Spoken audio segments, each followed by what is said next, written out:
What's up, guys? Good morning. Murder of Birds here.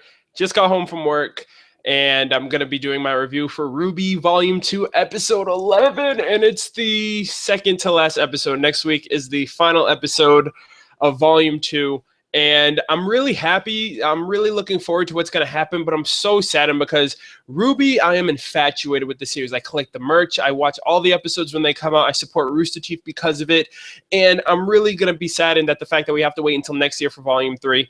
But we've gotten so much development. We've gotten so much world building, the World of Remnant segments. We got some Team RWBY growth. We got, introduced to a lot of new characters and concepts and forwarding of the story, the plot, all that stuff. And I'm really just going to miss it overall. And I'm saying this now when we have one more week. But at the same time, it's like I really do love this series. And this episode was just... it was just so much freaking action and hype and build up for the finale next week. And I don't even know where to begin. First and foremost, I did a live reaction. So if you guys want to see the hype of this episode of what I went through, you guys can check that out. It's on my channel somewhere. I'll put a link in the description if I have time for this. But the freaking hype of this episode.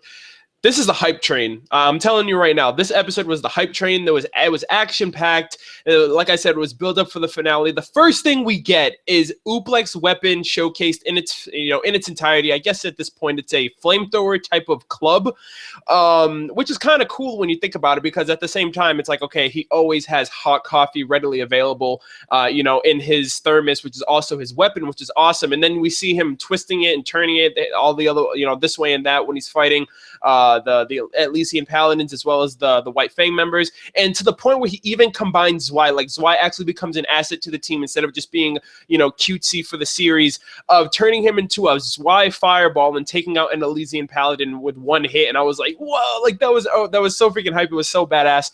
But from this episode, we see the plans and, essentially the White Fang, Roman, Cinder's plan coming to fruition, of learning about their overall grand scheme of what they have in store for Vale, of essentially learning and taking the knowledge that they knew, which was, I give credit to the White Fang. I give credit to Cinder and all of them, because we've learned over the past few episodes, we've learned about the architecture and, the infrastructure of Mountain Glen, learning that they had their own unique form of transport from the expansion of Vale to the actual city, using the underground subway systems, the metro station and the metro system. And they actually apply that to their plan of, hey, we can get a backdoor entrance into Vale and get a preemptive strike on them. And that's what they ended up doing this episode. We found out that they were using those bombs to blow up caverns to where the subterranean Grimm, I'm pretty sure the same kinds who destroyed Mountain Glen, destroyed the society, the civilization there, essentially led them, gave them a free backdoor entrance into Vale, to where now it's a preemptive strike of, the Grimm, the Elysian Paladins, the foot soldiers, the White Fang foot soldiers, where I'm pretty sure we're going to get Cinder, Emerald, Mercury, Roman, and, all the big wigs of this, Grandmaster plan in effect for next episode. At least I'm hoping of seeing something like that. Amongst all this, we also got to see, not officially showcased, but we saw a new creature of Grimm. It had 2 legs, it didn't have any arms, and it kind of reminded me in a sense of kind of like a tadpole. Like if you see a tadpole's evolutionary steps from a tadpole to a frog, there's a period in between where it actually has limbs. It has legs, but no upper limbs, like its arms, if you will. That's kind of what it reminded me of. I don't know if there's any closer concept or closer reference to what that creature of Grimm is referenced to. Kind of like, they have the snake, they have the wolf, they have the bear, all that other stuff. So just the fact that they actually applied a new creature of Grimm after coming off of a World of Remnant segment revolving the Grimm is pretty awesome. And revolving this entire, preemptive strike, it's almost as if we're getting a little bit of what Mountain Glen went through, because if you remember, the Creatures of Grimm segment last week also gave reference to that. The creatures of Grimm are attracted by, negative emotions and panic. So already off the bat, you have these civilians who are caught off guard, who are running, who are screaming, who are, fleeing for their lives. And that essentially is causing widespread panic that will essentially radiate throughout the entire city, to where it's only going to attract more of the creatures of Grimm that are coming through, coming through the service tunnels at the other end from Mountain Glen, which spells trouble for Vale, because at this point it's like, how are they gonna combat this? You know what I mean? And more importantly, how are they gonna bounce back from this in the future? You know, you have Team RWBY that's there right now. You know, everybody else is all about their business, you know, going about their missions and all that stuff, to where it's like, how are they gonna call together, you know, united forces to take care of the situation? You know, you got the police officers, you got all that other stuff.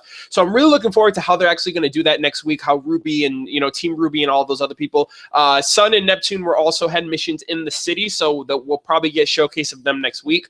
But overall, that, you know, this entire plan of the White Fang has come out to fruition, and you know, you got to give credit to some degree, because it's like this was almost effortlessly done. And I'm also going to apply the theory that I had a few episodes ago regarding Cinder at the CCT, of, you know, I feel like she implanted some type of virus or some type of coding that essentially blocks off communications from the other kingdoms to help Vale in this predicament, because they're caught off guard. You have the Creatures of Grimm running amok. You have the White Fang foot soldiers that are probably going to be showing up soon. You have the Atlesian Paladin mechs that they have as well. And, you know, other than that, you don't have really any other type of fortifications that, you know, Vale can have at their assistance, because they're caught off guard, to where they're like, okay, we need some outside assistance. Let's call Atlas, let's call Mistral, let's call Vacuole. We need some help. And they're not going to be able to help if my theory of Cinder essentially blocking communications turns out to be true. So overall, like I said, the build-up for the next episode of how they're going to combat this problem, and how they're overall how they're going to, you know, where they're going to leave off from this, you know, from this finale of next week, and how they're going to restart it up with Volume 2 is really interesting, and I'm really looking forward to how that's going to come about. Now, from there, getting into the action, getting into the combat flair is something that I've missed for a very long time with Volume 2, because for the majority, Volume 2, you know, you had the overhype, you know, you had the over-the-top food fight from Episode 1. You had Episode 4, which, you know, you had Team RWBY versus one of the Atlesian Paladins. We saw the hype, the action there, especially with Yang going Super Saiyan and all that stuff. But since then, we haven't really had any over-the-top choreographed action scenes that Monty's, you know, that essentially shine, you know, that's what the anime necessarily shines for. Not just the character development, not just the plot progression, not just the world building, but the action is definitely what sells this anime highly, and it looks gorgeous and it's awesome to watch. And I'm really glad that we got it this episode, and we got it from 3 different perspectives of Yang versus Neo. We had it from Weiss versus that White Fang member, and then Blake with her rematch with Torchwick. And if you guys notice, through all of these battles, you know, one of the overall themes of the second volume was that, you know, these kids are just kids. They're not necessarily going to be ready for any of the adversaries or any of the overall grand schemes that the White Fang has for them. But at the end of the day, they're going to have to put aside childish things and grow up, you know, grow maturely, you know, rapidly for, you know, for the task at hand that they're doing. And you see it in this battle that essentially they're not at the best, you know, they're not on, you know, their best footing when it comes to these matchups. Take just Yang, for example. She went up against Neo. Now, right off the bat, I'm just going to say Neo is as brutal as she is elegant. Like, we only got her showcase in Episode 4 of her little umbrella move, and then, you know, her whole illusionary glass disappearing act. But this episode, she actually handled the situation rather well, to where it's like she has a lot more combat experience than Yang, and it was almost as if she wasn't even trying that hard, because you saw Yang. We know Yang's the type of person who runs in guns blazing, you know, shoots first, asks questions later. And in this episode, you know, during their battle, you know, Neo essentially used Yang's force and used her momentum and used her power against her, to where Yang was getting tired really easily, and all Neo necessarily had to do was just time her attacks correctly and deal a lot of damage to Yang. And essentially it's like Yang's a lot stronger, Yang's taller than her, you know, she's a lot more intimidating, but Neo just took that and just applied. She was just, you know, she just had her smirk, she had her body language and all that stuff, and she was just, you know, blitzing Yang, to where it was like, damn, like she wasn't even trying. She's not the strongest, she's not the most intimidating, but with with correctly timed attacks, with, you know, using Yang's momentum and her power against her, she was able to easily overpower her. And that obviously says something about her combat skills and her combat experience in comparison to Yang, who hasn't even graduated from the academy yet. And along all of that, you know, you have Yang, who essentially was outsmarted and outmatched this episode to where she used too much power. And, you know, it was kind of shocking for me as well, because we know Yang, like I said, you know, she runs in there guns blazing. And even if she's outmatched, she goes Super Saiyan. And that's essentially something that can help her out. But this episode, she didn't. And she was almost defeated. And the coolest concept, and I mean, there's already theories running through my mind about who it might be, but we got that White Fang kind of armored samurai female that essentially just shocked the hell out of it. Like, Neo took one look at that female and she was like, I'm out of here. She blitzed out of there. And this chick just looked badass. She had that red armor. She had that chieftain-like helmet. She had that crazy-ass Muramasa Sephiroth swag sword. And I was just like, dude, she had the dust cartridges as well. Like, she was about to freaking wreck shit. And Neo got the hell up out of there. Essentially, she saved Yang's life. Now, one thing that I will mention, and I did mention this in my live reaction, is I'm under the suspicion that this person is in some way connected to Yang's mother, or it's actually Yang's mother herself, for multiple reasons. Number one, she saved Yang out of everyone there. You know what I mean? It's like she was like at the right place at the right time. You know, she's on a train. She has like this, you know, she had the type of armor style that kind of like the White Fang members have, especially with the grim masks, like the helmet that she was wearing. And to me, I just feel like it's maybe like a calling that, you know, we learned about Yang's mother this volume. We learned about that she's been searching for her mother and all that stuff. And maybe this person has some information, or maybe this person was just at the right place at the right time and just noticed Yang and decided to, you know, jump in and save her. And a little bit more of an expression, and, you know, there was a lot of symbolism regarding it, was when Yang was coming to with her, you know, she was unconscious, she started coming to, and she got a very faint glimpse of this woman before she ended up disappearing through that teleport void or whatever she was going through. And to me, that was symbolic in a sense that Yang has been searching her entire life. She's been searching for answers regarding her mother, regarding why she left her, all that other stuff. And to me, for her to get that faint glimpse of that woman before she left was very symbolic in the sense of, you know, she has a very faint glimpse of her goal, you know, at the end of the day of, I'm looking for my mother. And that essentially is either someone who knows of my mother or was her herself. And I'm wondering if we're going to get more of this. Like, when I first saw that person, you know, that woman, I was just like, that's kind of like a gender bender version of Adam, because the sword reminded me a lot of it. The fighting stance was another thing that that I noticed as well. But yeah, like, that freaking chick was badass, and I was looking forward to like some really hype shit just by the fact that Neo was blitzing Yang, and then when she saw that, you know, when she saw that samurai chick, she knew that she was outmatched, and she just got the hell up out of there.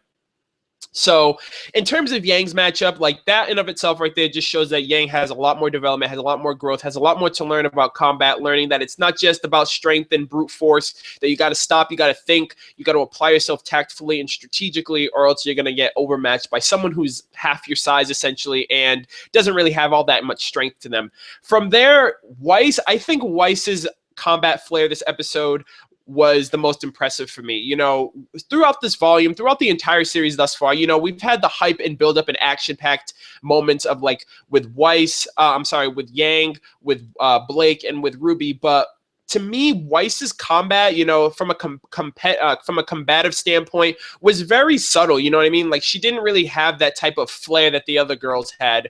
And this episode definitely, you know, showcased that fully. Like, she was doing some crazy ass combos, some awesome follow-ups, to the point where she kind of reminded me of Final Fantasy, for any of you guys who knows, Cloud Stripe's Omni Slash attack. You know, when she used that timed gear attack, you know, that ability where she summoned all those glyphs and she was just teleporting from one to the other and just kept hitting that White Fang dude. That reminded me of Cloud Stripe's Omni Slash from Advent Children, where he has the 7 swords in the sky and he hits his opponent, he hits Sephiroth with one and then grabs the other and then just chains them all in a big ass attack. Like, that right there, I was like, Weiss, you're a badass. And that right there is like the hype and, you know, the hype and action that I'm looking for. Like, the choreographed action scenes that Monty put for her were just badass and were awesome. And I was really impressed with how he did that. The White Fang dude as well, like I said, like, these matches are just to me were a showcasing of, you know, these girls are trying their hardest, you know, at a task that is really not meant for them because they're not essentially ready for it. And he ended up getting the upper hand of her just because obviously he's a White Fang member. So, and also a Faunus, which tells me he's had a lot of combat experience and he had a lot of endurance to where he took that barrage of attacks from Weiss and still managed to, you know, get the upper hand on her. Mind you, he also had a chainsaw sword, which was insane. So not only did she have to attack and keep her distance, but she also had to make sure she didn't get sliced in half, which is insane. And then we have Blake. Oh my gosh, dude. Like, the concept of her semblance in of itself was really awesome because we've already seen what Blake's all about with her shadow semblance from Volume 1, Episode 16, her going up against Torchwick. This essentially was the rematch, okay? And like I've said about these battles, this is to showcase, you know, that these girls still have a lot more to learn. And in a sense, while Blake did get the upper hand on Torchwick, you got to apply the fact of how it went about, because before the matchup starts, Weiss had given her some type of dust cartridge. And at first I thought she was giving it to her for her gamble shroud for like the bullets or anything. But I guess this was a kind of semblance enhancer because we already know the type of semblance that Blake has. She has her shadow clones. She uses them to get away, strategize with her follow-ups of her combos and her attacks and stuff. But since she's already fought Torchwick, and from Volume 1, Torchwick definitely had the upper hand on her to where in this volume, you know, this battle, it's like it would have been the same exact thing. So she had to apply a new concept where this semblance enhancer kind of enhanced her shadow clones to where she had a fiery explosive type, which, you know, caught Torchwick off guard at the initially, and then she had the rock semblance. She had the rock clone that took the shot for her, so that she got out of that harm's way. She used the ice one to pin him down to, you know, pin him down to that clone, and then she hit him with that slash attack at the very end. I thought that was a really cool way of mixing up her semblance to where it's not just the same old song and dance from Volume 1 of, okay, she's going to get hit, she's going to use the clone to protect herself, and then Torchwick's going to get the upper hand on her. She actually managed to get the upper hand on him, but at the same time, you have to think about it. If Weiss didn't give her those dust cartridges, it would have been the same old thing. Torchwick already knows her, you know, her rhyme and her, you know, her rhythm and methods of her fighting style. So to see that was pretty cool. But at the same time, it's like, how did she apply that dust cartridge into her semblance? You know what I mean? Like, there's aura is one thing, dust is another thing, but to apply dust to your semblance and have like essentially elemental differences, like one was a fire attribute, one was a stone attribute, one was an ice attribute, that was all pretty cool. But it's like, how does that apply? And if that applies to her, does that apply to like Ruby? Is she able to use like fire along with her speed, or ice along with her speed, or anybody else for that matter? So that was pretty cool to see that different type of iteration with Blake's semblance, and, you know, how she used the elements with her semblance to get the upper hand on Torchwick. But from there, I mean, I'm really wondering how they're going to end up capping off, you know, the build up for this episode into next episode. You have the Creases of Grim running amok in Vale. You have the Elysian Paladins who are going to be coming through any minute. You have the foot soldiers of the White Fang members that have been coming through. Cinder, Emerald, Mercury. I don't know if they're still at the school or if they've moved on from there after their whole business at the CCT. You got Roman, who's pretty much on board on the ship still. I don't know where Neo is, but things are going down. Things are going to be pretty hectic, and I'm really wondering how they're going to end up capping off and where they're going to leave off during this whole hostile takeover of the city of Vale, where they're going to cap it off, where they're going to leave off here, and where they're going to pick up next year with Volume 3. Also, the fact that I mentioned earlier, but Sun and Neptune were also told that they were going to have missions in the city for their, you know, while they were shadowing their huntsmen. They're going to be in the city, so they're probably going to get introduced in the next episode, probably help out with taking care of the Grim and all that stuff, helping out Team RWBY. We also saw Roman's weapon has a little grapple hook that was shown when he went to go and pick up, you know, when he went to go and retrieve RWBY with the grapple because she tried to make an escape. Just figured I'd mention that. But overall, this episode was awesome. You know, the action was there. I really have missed it since the volume has started. We haven't really gotten that much. We've got a lot of development with characters, especially Uplek, Team RWBY as a whole. World building, Mountain Glen, World of Remnant segment, and like I said, it's going to be disappointing to see this series go because I'm infatuated with it. I'm a heavy supporter of RWBY. It's become one of my favorite animes of all time thus far, and I'm just wondering how they're going to end it, where they're going to leave off, and I'm expecting greatness next week. I'm expecting hype. I'm expecting greatness. I'm expecting Oh my god, I don't even know what to think of next week, but yeah, that's just my review, all the things that I took from this episode, what I liked about it. Let me know what your thoughts are, what you guys think about the episode, how you guys think it's going to end off, you know, all this stuff in between, anything I did or didn't mention. Be sure to thumbs up if you enjoyed this review. Also be sure to subscribe to my channel for, you know, this review, next week's as well. I'm also going to be doing a review for the Fourth World of Remnant that's going to be on the Blu-ray DVD when it ships on the 14th. And you know, stay tuned for Volume 3 next year as well. But I will see you guys next week for the finale. Thanks for checking out my video. I really do appreciate it. And yeah, take care.